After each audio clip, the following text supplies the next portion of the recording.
The Let Them Theory by Mel Robbins. Imagine a high school prom night spiraling into complete chaos. Mel Robbins thought she had this whole prom thing figured out. After shepherding 4 daughters through their big nights, how hard could her son Oakley's prom be? Turns out, very hard. Everything's falling apart at the last minute. The tuxedo rental, the sneakers, even finding a date happens just 2 days before prom. And as they're finally heading out the door, the sky opens up. We're talking a torrential downpour that nobody saw coming. 20 teenagers dressed to the nines, and not an umbrella in sight. Then Mel overhears something that makes her heart sink. "So, what do you guys want to do for dinner?" She leans over to Oakley, her voice tight with concern. "You don't have a reservation for dinner?" "Nope," he says, completely unfazed in that classic teenage way. Her mind starts spinning. 20 hungry kids, no plan whatsoever, and it's pouring rain. Their brilliant idea? Some tiny taco place downtown that barely fits 4 people. The other parents immediately go into crisis mode. Phones out, frantically calling every restaurant in town and trying to save the day. Mel's right there with them, finger hovering over her screen, ready to fix this disaster. That's when her daughter Kendall, home from college, grabs her arm. She looks straight into her mother's eyes and says something that would change everything. "Mom, if Oakley and his friends want to hit up a taco bar before prom, just let them." "But they're going to get completely soaked," Mel protests. "Then let them get soaked. His brand new sneakers are going to be destroyed." "Mom, let them. It's their prom, not yours. Just let them." Let them. Something clicked in that moment. The anxiety melted away. That desperate need to manage everything, to control every detail, to fix every problem, it just evaporated. In its place, a profound and simple sense of peace. This tiny moment at a rainy high school prom sparked something massive. A 2-word philosophy that's been viewed by hundreds of millions of people, tattooed on thousands of bodies, and shared in 194 countries. 2 words so simple, yet so transformative, they can fundamentally reshape every relationship in your life. Today we're diving deep into Mel Robbins' game-changing book, The Let Them Theory. By the time we're done, you'll understand how to free yourself from other people's opinions, their drama, and their judgment. You'll learn to stop wasting precious energy on things you can't control, and finally start pouring it into what you can, your own life, your own dreams, and your own happiness. This isn't just about feeling better. This is about reclaiming your power. So what is it about those 2 simple words that hits so hard for so many of us? To understand that, we need to start with a fundamental truth about being human. We're all wired with this deep primal need for control. We want to control our schedules, our surroundings, our futures, and most of all, we try to control other people. We go through life believing that if we just say the right thing, do the right thing, or work hard enough to please everyone, we can somehow manage their opinions, their moods, their actions. We bend over backwards hoping our partner won't be disappointed. We walk on eggshells hoping our family will finally stop judging our choices. We exhaust ourselves thinking that if we can just keep everyone happy, we'll finally feel good about ourselves. But here's the thing, it never works. You simply cannot control other people. And every ounce of energy you spend trying is energy you're stealing from your own life. This is where Mel introduces the first part of her powerful formula. The moment you feel that tension rising, that urge to correct someone, to manage a situation, to worry about what someone else is doing or thinking, you say to yourself, let them. Let them be in a bad mood. It's not your problem to solve. Let them have their opinions about your life choices. Their opinions don't change who you are. Let them not invite you to brunch. Let them think you're making a mistake. At first, it might feel like you're just giving up, but it's actually the opposite. You're releasing yourself from a battle you were never going to win. You're taking your hands off a steering wheel that was never yours to begin with. This act of letting them be is incredibly freeing. But as Mel quickly discovered, it's only half the equation. It solves the external battle, but it leaves you hanging. Picture a seesaw on a playground. When you're obsessing over someone else, maybe you see friends on a trip you weren't invited to, you feel small, insecure, left out. You're stuck on the low end of the seesaw. Their fun is weighing you down. When you first say let them, you get this jolt of power, you push off the ground. Now you're on the high end of the seesaw, looking down with a sense of superiority. You feel detached, wiser, almost above it all. For a moment, that feels pretty good. It breaks the emotional spiral. But if you stay there, perched high up in your judgment, you become isolated. You might think, fine, I don't need them anyway. You withdraw, you build walls, and you end up feeling more alone than ever. This is the trap so many of us fall into. And it's why Mel realized there had to be a second, even more critical step.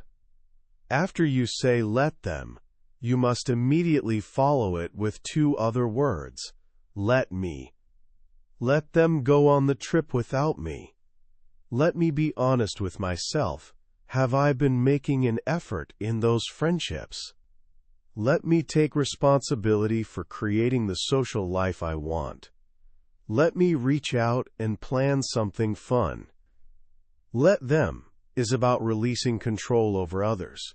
Let me is about taking radical control over yourself. It pulls the seesaw back into balance. It's not about superiority or inferiority. It's about equality and personal responsibility.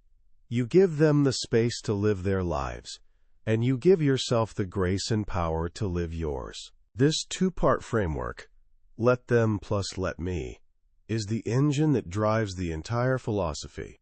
It's a tool you can apply to every corner of your life, starting with the one that drains us the most, stress. Part 1. You and the Theory. Mastering your inner world. Think about your average day. The slow driver camping in the fast lane. The internet buffering at the worst possible moment. The cashier moving in slow motion when you're already running late. The person coughing openly on the plane right behind you. Mel calls this death by 1,000 cuts. Each one seems insignificant on its own, but they add up, hijacking your brain and stealing your peace. When these things happen, your brain's alarm system, a little almond-shaped region called the amygdala, kicks into gear. This is your ancient, reptilian brain, designed purely for survival. It triggers the fight, flight, or freeze response. Your heart rate spikes, your muscles tense up, and your rational thinking mind, the prefrontal cortex, goes offline. In that moment, you're not making calm, logical choices. You're just reacting. And most of us, as Dr. Aditi Nerurkar explains in the book, are living in a chronic state of this low-grade stress. Our alarm system is always humming in the background, leaving us exhausted, irritable, and unable to focus on what truly matters. So how do you turn off the alarm? The next time a small stressor hits, your first instinct will be to react, to get annoyed. Instead, you're going to pause. First, you say, let them. Let them drive slowly. Let the line be long. Let him cough. This simple phrase is a signal to your brain. It says, this is not a threat. We are safe. It's like a sigh of relief for your nervous system. You are consciously choosing not to give your power away to a situation you cannot control. Then, immediately you follow with the second part. Let me. Let me take a deep breath. Let me listen to a podcast in the car. Let me put on my headphones and turn up the music. In that moment, you shift your focus from what you can't control, the other person, to the one thing you can always control, your response. You're not just managing stress. You're taking back your power. You're deciding that a stranger's behavior isn't important enough to ruin your mood or drain your energy. This principle becomes even more critical when we move from fleeting annoyances to one of the most powerful forces that holds us back, the fear of other people's opinions. What will they think? It's a question that has killed more dreams than failure ever will. Mel shares a deeply personal story about this. For 2 full years, she knew exactly what she needed to do to turn her speaking career from a free side hustle into a paid profession. The formula was simple: build a website, get testimonials, and most importantly, start posting about her work on social media. But she didn't. For 2 years, she was paralyzed. Why? Because her social media was filled with friends and family. She was terrified of what they would think. Who does she think she is? What a phony. She's so full of herself. This fear kept her stuck, drowning in debt, and denying herself the future she desperately wanted. She was giving the imagined opinions of others more power than her own ambition. How do you break free from this prison? You don't try to convince yourself to stop caring. That's impossible. Instead, you lean into the truth with the let them theory. Let them think bad thoughts about you. In fact, expect it. People who love you have negative thoughts about you all the time. Your parents, your best friends, your partner, they all have fleeting thoughts that you're being messy, or lazy, or annoying. It's a normal part of being human. We have around 70,000 thoughts a day, and most of them are random and uncontrollable. You can't even control your own thoughts, so why do you think you can control someone else's? You can't, so stop trying. Give people the freedom to think whatever they want.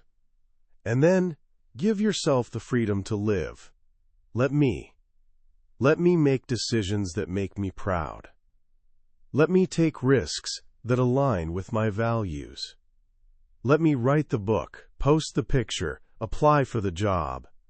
Let me live my one wild and precious life. When you operate from a place of what makes you proud, the opinions of others become irrelevant noise. It's not about being selfish. It's about anchoring your life to your own internal compass, not the shifting winds of external approval.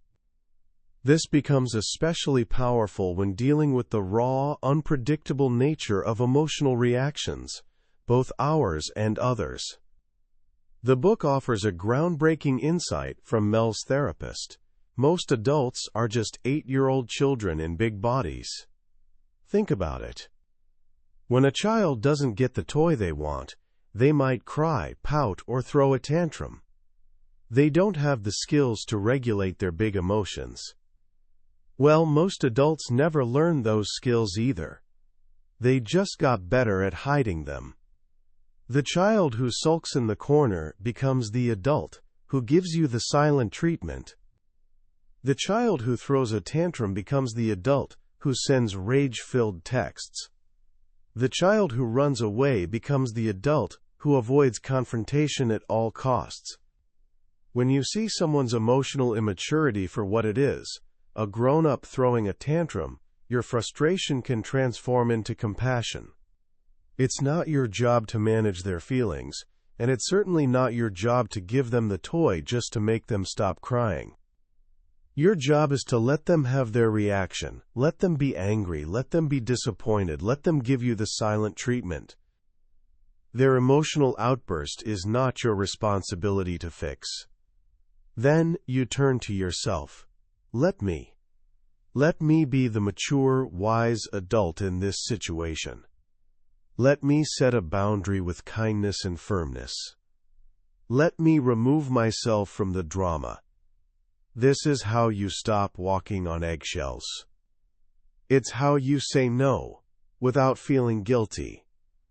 It's how you make decisions that are right for you, even if they upset someone else. The book shares the heart-wrenching story of a man weeks away from his wedding, filled with this deep sense of dread. He knows he's making a mistake, but he's terrified of disappointing his family, losing deposits, and breaking his fiancée's heart. The right decision to call it off feels horribly wrong because it will cause immense pain, and this is a dilemma we all face. We often choose to inflict pain on ourselves to avoid causing pain to others. But you can't protect everyone from feeling difficult emotions. Heartbreak, disappointment, and anger are normal, healthy responses to life's upsets. When you make a hard but necessary decision, you have to let them feel their pain. Let her parents be angry. Let his family be disappointed. And then, let me ride the wave of my own guilt and discomfort. Let me be honest. Let me do the hard thing now to prevent a lifetime of pain later. The right decision often feels wrong in the moment, but your courage to face that discomfort is what sets you free. Finally, we arrive at one of the most toxic habits of the modern age: chronic comparison. Life isn't fair. Someone will always seem to have it better. A faster metabolism, wealthier parents, a better job, a more attractive partner. It's like a card game where some people are just dealt a better hand. The book argues that you can spend your whole life staring at their cards, feeling bitter and defeated, or you can learn to play the hand you've been dealt. Comparison comes in two forms: torture or a teacher. Comparison is torture when you obsess over things you can never change. Your height, your bone structure, your family's history. Worrying about these things is a form of self-abuse. It drains your confidence and keeps you stuck. For these things, you have no choice but to let them. Let them be taller. Let them have a different body type. It has nothing to do with you. But comparison becomes your greatest teacher when you feel a pang of jealousy over something that is, with time and effort, achievable. When you see someone with a successful business, a fit body, or an amazing friend group, and you feel that burn of envy, that's not a signal that you're a failure. That is a message from your future self. It's a spotlight shining on something you truly want. Mel tells a powerful story about her friend Molly, a talented interior designer who was sent into a spiral when an irritating neighbor with no experience started blowing up on social media for her design posts. Molly was furious. "She's going to steal my clients. It's not fair." But the anger wasn't really about the other woman. It was anger at herself. The neighbor was simply a mirror, reflecting back all the things Molly knew she should have been doing for years. Updating her website, posting her work, marketing her business. That person who makes you jealous isn't your competition. They are your teacher. They are showing you the formula. They are showing you what's possible. So let them be successful. Let them lead the way. Then let me get to work. Let me stop making excuses. Let me turn this jealousy into fuel. When you shift your perspective, comparison stops being a source of pain and becomes your roadmap to progress. You stop seeing other people's wins as your losses and start seeing them as proof that you can win too. Part 2. Your relationships. Building a world of connection. Now that we understand how to manage our own inner world, we can turn our attention outward to the most important factor for a happy life, our relationships. Let's start with adult friendship. It's hard, isn't it? If you've ever found yourself wondering, where did all my friends go? You're not alone. The book explains that we struggle because we approach adult friendship with a childhood mindset. As kids, friendship is a group sport. You're all on the same team, in the same school, on the same schedule. The structure is built for you. But then comes what Mel calls the great scattering. After high school or college, everyone scatters. different cities, different jobs, different timelines. The structure that held your friendships together is gone, and friendship becomes an individual sport. If you keep waiting to be invited, you'll be waiting a long time. Friendships in adulthood are governed by three invisible pillars: proximity, timing, and energy. Proximity is simple. You're more likely to be close with people you see often. It takes over 200 hours to form a close friendship. That was easy in a college dorm. It's a huge challenge when you're a busy adult. Timing refers to your stage of life. If your friends are all having kids while you're single and building a career, it can be harder to relate. Energy is that unexplainable click. You either have it with someone or you don't. And that energy can shift over time as you both grow and change. When a friendship fades, it's almost always because one or more of these pillars has shifted. It's rarely personal. So let them move away. Let them get married. Let the energy shift. Stop gripping so tightly to friendships that are naturally evolving. And then, the real work begins. Let me be the one to go first. Let me take responsibility for creating community. Mel shares her own painful experience of moving to a new town at 54 and feeling desperately lonely. For a year, she did nothing but feel sorry for herself. Finally, her daughters forced her to walk up a stranger's driveway and knock on the door, saying, quote, "Our mom needs friends." That awkward, terrifying moment was the beginning of everything. She started a new habit: going first, saying hello to the barista and learning his name, introducing herself to the couple she saw every morning at the coffee shop, complimenting strangers. Slowly, one awkward conversation at a time, she built a new community. Because here's the secret: everyone wants connection. Some of your favorite people are out there, waiting for someone brave enough to go first. What about when it's not about making new friends, but about the people already in our lives who we wish would change? Your partner who won't exercise, your friend who's stuck in a dead-end job, your sibling who makes poor choices. The hard truth is, you can't motivate someone else. People only change when they feel like it. And nagging, pressuring, and criticizing don't make them feel like it. In fact, it does the opposite. As neuroscience shows, our brains are wired to move toward pleasure and away from pain. Your pressure feels like pain, so they resist you to maintain their sense of control. They dig their heels in. You get stuck in a standoff. You push, they pull back. Nothing changes, and the relationship suffers. The only way to break the deadlock is to stop pushing. Let them be. Let them sit on the couch. Let them stay in that job. Accept them, right here, right now, as they are. This acceptance is not surrender, it's strategy. When you remove the pressure, you create the space for positive influence. Instead of telling them what to do, you model the behavior yourself. You make it look fun, easy, and rewarding. This is what Dr. Tali Sharot calls social contagion. Behavior is contagious. Your positive example will do more to inspire them than your words ever could. If you need to have a conversation, the book offers a powerful framework called the ABC Loop. A is for apologize and ask. Start by saying, "I'm sorry for pressuring you.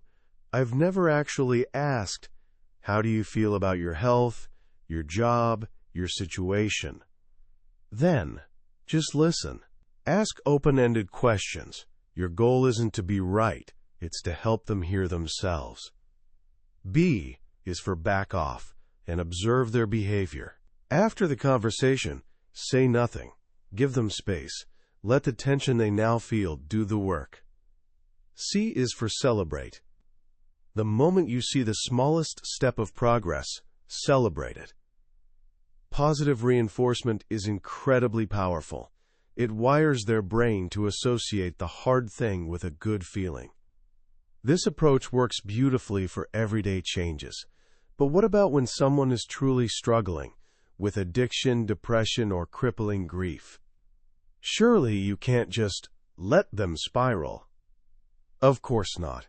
If someone is in immediate danger, you step in. But for the long, hard journey of healing, the principle is even more critical. The more you rescue someone, the more they sink. There is a fine line between supporting and enabling. Enabling is making excuses for their behavior, giving them money without conditions, or shielding them from the consequences of their actions. When you enable, you are unintentionally prolonging their suffering by making it easier for them to avoid the hard work of healing. Supporting, on the other hand, is believing in their ability to heal themselves. It's walking beside them as they face what they're avoiding.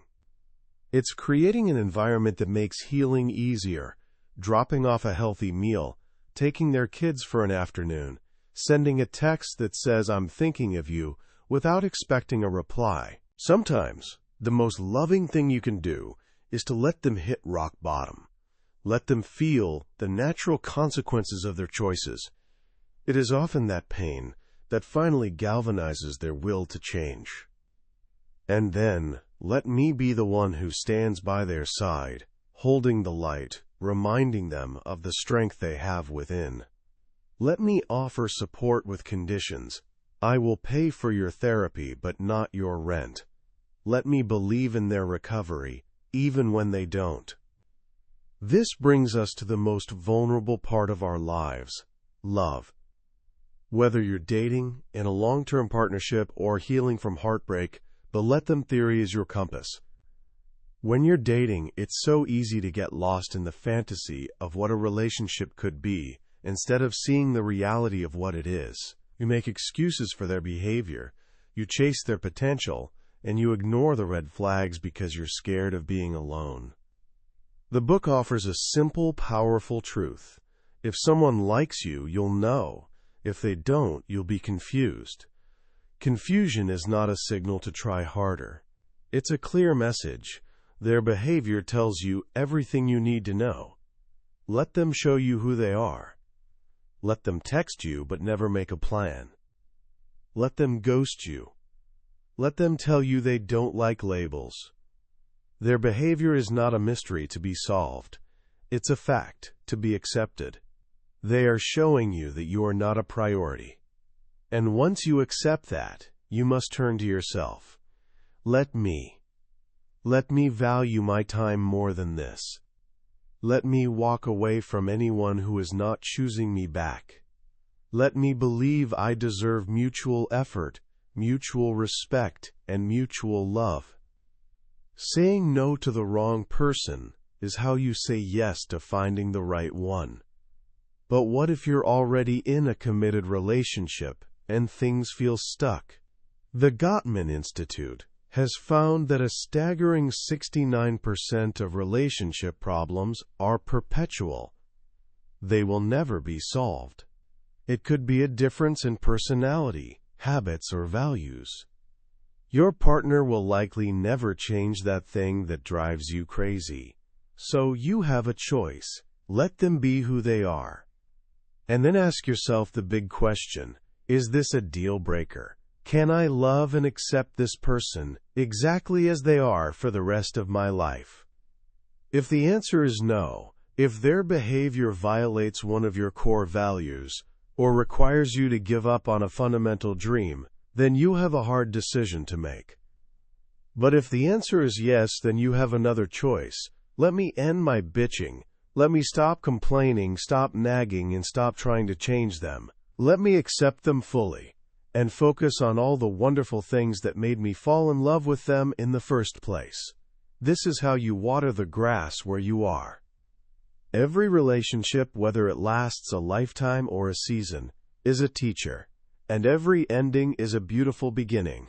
Heartbreak is devastating, yes, but it is also a powerful opportunity to unlearn who you were with them and to rediscover who you are without them. It's a chance to build a life that is so full, so joyful, and so aligned with your soul that the next person who comes along has to be truly extraordinary to be a part of it. And that brings us to the final and most important relationship of all. For this entire journey, we have been focused on them. But the truth is, this book was never really about them. It was always about you. You've spent so long trying to control the sky, wishing away the clouds, fearing the storms. But you can't control the weather. You can only decide how to navigate beneath it. You can carry an umbrella. You can dance in the rain. You can chase the sun. You are the only person you are guaranteed to spend the rest of your life with. You are the love of your life. So let them be them. Let them judge. Let them misunderstand. Let them go their own way. And finally, let me be me. Let me be messy. Let me be brave. Let me be a work in progress. Let me pursue my dreams with relentless passion. Let me set boundaries that protect my peace. Let me build a life that makes me proud. You don't need anyone's permission. Your let me era is here. What an incredible journey. When you first hear it, let them can sound almost passive, like giving up. But as we've explored, it's the exact opposite. It's one of the most powerful and active stances you can take in your own life.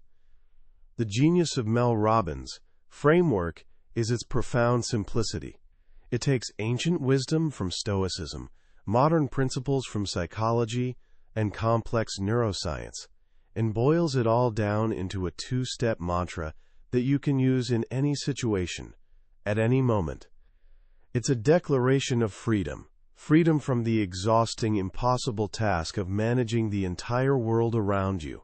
For so long, you may have believed that your happiness depended on other people's actions. If only they would change. If only they would see your worth. If only they would act the way you want them to. The let them theory flips that script entirely.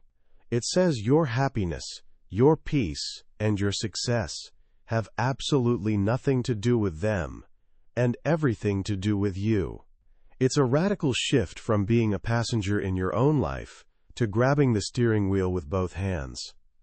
The let me part is where the real magic happens. It's not just a thought. It's a call to action. It's the moment you stop waiting and start creating. It's the moment you stop blaming and start building. It's the moment you realize that your potential is not limited by other people's opinions, but only by your own willingness to take the next step. So how can you start living this theory today, right now? Here are 3 simple actions you can take. First, the micro-stress test. For the next 24 hours, I want you to become an observer of your own reactions. When that car cuts you off, or your Wi-Fi drops, or someone says something that irks you, just notice that initial flash of frustration. Then, in your mind, say, let them, and take one conscious, deep breath. Don't try to solve it. Don't try to fix it. Just let it be, and notice the tiny space that opens up inside you. That space is your power. Second, the comparison flip. The next time you're scrolling online and you feel that familiar pang of jealousy, that feeling of less than, I want you to pause. Ask yourself one question. Is this torture, or is this a teacher? If it's something you can't change, consciously release it. Say, let them, and move on. But if it's a teacher, get curious. What is this jealousy trying to tell me that I truly want? Write it down. Acknowledge it not as a weakness, but as a clue to your own desires. And third, the Go First challenge. Sometime in the next week, find one small opportunity to initiate a connection with 0 expectation. It could be smiling and saying hello to the cashier at the grocery store. It could be complimenting a stranger on their shoes. Or it could be texting an old friend just to say, hey, thinking of you. Hope you're well.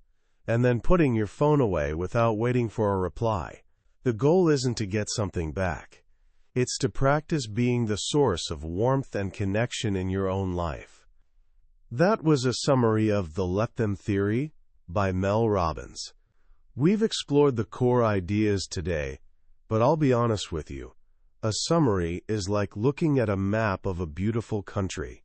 The map can show you the landmarks and the main roads, but it can never replace the experience of actually walking the ancient streets, smelling the local food, and feeling the sun on your skin. The real magic of a book like this happens in the quiet moments of reading, when a particular story or a simple phrase lands in a way you didn't expect, and a light goes on inside you. This summary is your map, designed to help you decide if this is a journey worth taking. If anything we've talked about today has resonated with you, I encourage you to grab a copy. Reading it isn't just learning. It's an experience that can genuinely change how you see yourself and the world. Also, if you found this summary valuable, it would mean the world to us if you'd hit that like button and subscribe to the channel. That way, you won't miss our next journey into another life-changing book from the world's most successful minds. Let's keep growing together.